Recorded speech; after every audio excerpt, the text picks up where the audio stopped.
We are learning new details on what's being called a serious national security threat involving Russia. Today, National Security Advisor Jake Sullivan is briefing congressional leadership, the so-called Gang of Eight, on the nature of this exact threat.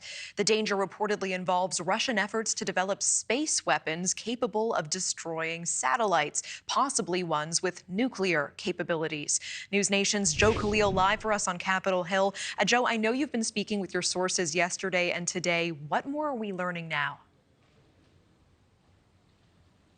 Yeah, well, there is a level of concern now, Natasha, and this is now the second day in a row that lawmakers are coming into what's known as a SCIF, which is a secure room inside of the Capitol. There's one actually down that hallway right just beyond my shoulder here.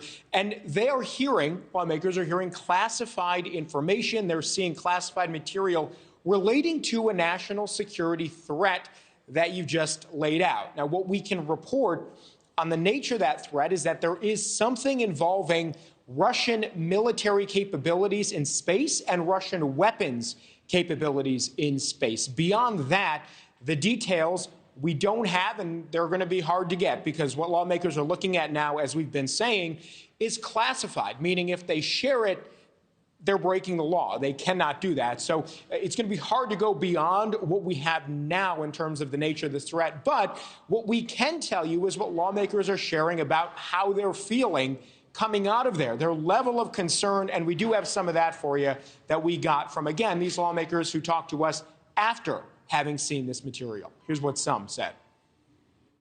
It's good, I think, for members to be able to see this stuff, so it helps us in our decision-making process.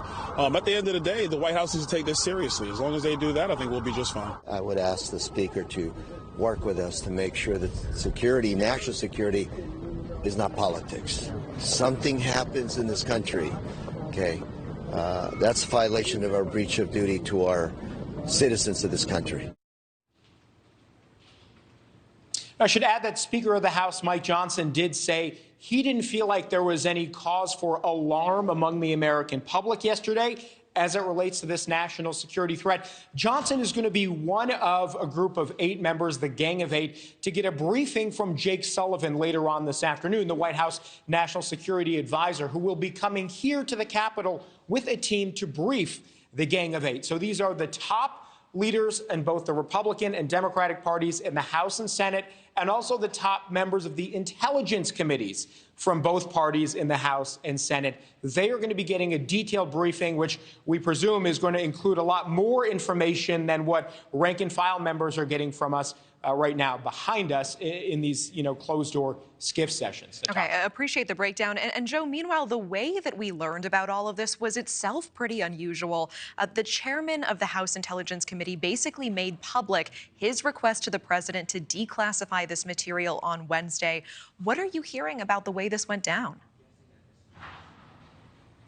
It was unusual. I mean, lawmakers have told us that. One congresswoman told us that in all of her years here, she has never seen anything like that. Typically, if you have the chairman of the Intelligence Committee and he wants to relay something about national security or classified material to the president, that is done privately. But yesterday, Chairman Mike Turner of the Intelligence Committee made public his request to declassify the material that we're talking about now to President Biden. And actually now there is a Republican member of Congress, Congressman Andy Ogles, who has sent a letter to Speaker Johnson asking him to look into the fact that his own fellow Republican Mike Turner did that and made that public. He says that, it sort of sent the American psyche into a panic unnecessarily, that he didn't consider geopolitics there or the effects on the market, for example. So that is interesting. It is unusual, Natasha, certainly. All right, Joe Khalil live for us on Capitol Hill with that. Thank you so much. Thank you for watching. Go to newsnationnow.com to find News Nation on your television provider. And don't forget to click the red subscribe button below to get more of News Nation's fact-driven, unbiased coverage.